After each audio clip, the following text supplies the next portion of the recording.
In uh, in our previous video, we introduced linear systems, um, and a lot of that was just kind of defining terms that go along with such as the transfer function, the impulse response, the characteristic equation, poles, mode functions. Um, and by the way, I didn't quite say what mode functions were, but your impulse response is going to be a linear combination of these mode functions. And, and the output will be of any input will usually include a linear combination of these mode functions, uh, unless the input has a zero that cancels a pole of the transfer function. But that's what mode functions are. And we also talked about stability. Um, so let's do an example that calculates some of these things that we just had definitions for. Let's start with that good old mass spring damper system. It has this differential equation that models it. And we'll do some calculations for specific constants. The mass, the spring constant, and the damper constant are these numbers. So let's go through and find the transfer function, the weighting function or impulse response, which are the same thing. The response to a unit step. And by using similar methods and tools, we could find the response to pretty much any input, but we'll show how you do it with a unit step.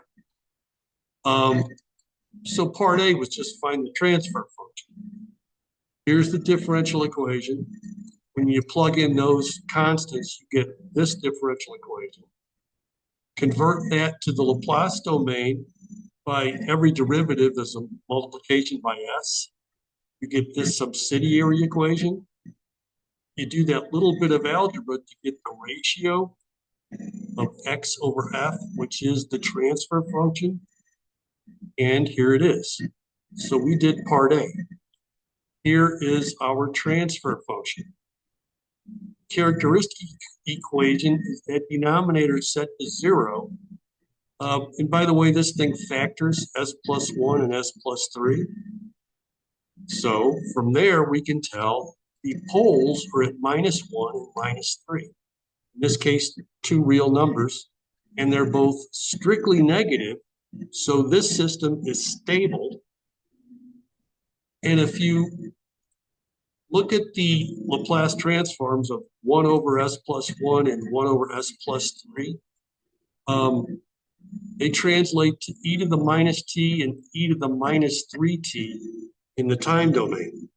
So these guys would be your mode functions, which means your impulse response is going to be some linear combination of these guys.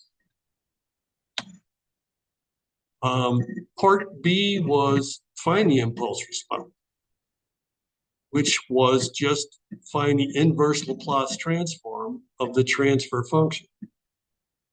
Well, here was the transfer function. We used partial fraction expansion to break it up this way, where we have to find the A and B. And if partial fraction expansion comes up in many of my videos, in many of my modules and courses, it's originally covered most thoroughly in my EnMath A course. I'm not going to get too deep into it here, but here we just have the poles are real and they're simple, meaning they're not repeated. It's not s plus 1 squared or something. In that case, we can use what's called the cover-up method. You calculate A by covering up the s plus 1 term and evaluating the rest of this guy at minus 1. So we'll have a half on top, minus 1 plus 3. That says A equals 1 over 4. You do B similarly, it's minus 1/4. So that you can write the transfer function this way. And now these individual terms can be looked up in the Laplace transform table. And This guy's inverse Laplace transform is e to the minus t. This guy's e to the minus 3t. Here is our impulse response, and see that it is a linear combination of those mode functions. Part C was find the response to a unit step, or what is the output when the input is a unit step. Input F is a unit step. Here's my notation for unit step. Its Laplace transform is just 1 over S. So the output is this product of the transfer function, which is this part, and the input, which is this part, which means we have to find the inverse Laplace transform of this guy. And again, we use partial fraction expansion to break it up into terms we can look up in a Laplace transform table. We calculate the A, B, and C again using the cover-up method, and end up with these terms in the Laplace domain, which translates to this in the time domain. And I tack this on to show that the response is actually 0 for all time prior to 0, prior to time equals 0. And then it's this after time equals 0. And see that it's a linear combination of the mode functions of the system, and you could call it the mode function of the input. The mode function of this guy is just a constant, and it's this linear combination or a scaled version of that constant. So there was no pole zero cancellation, so the combined mode functions are the mode function of the transfer function and the mode function of input.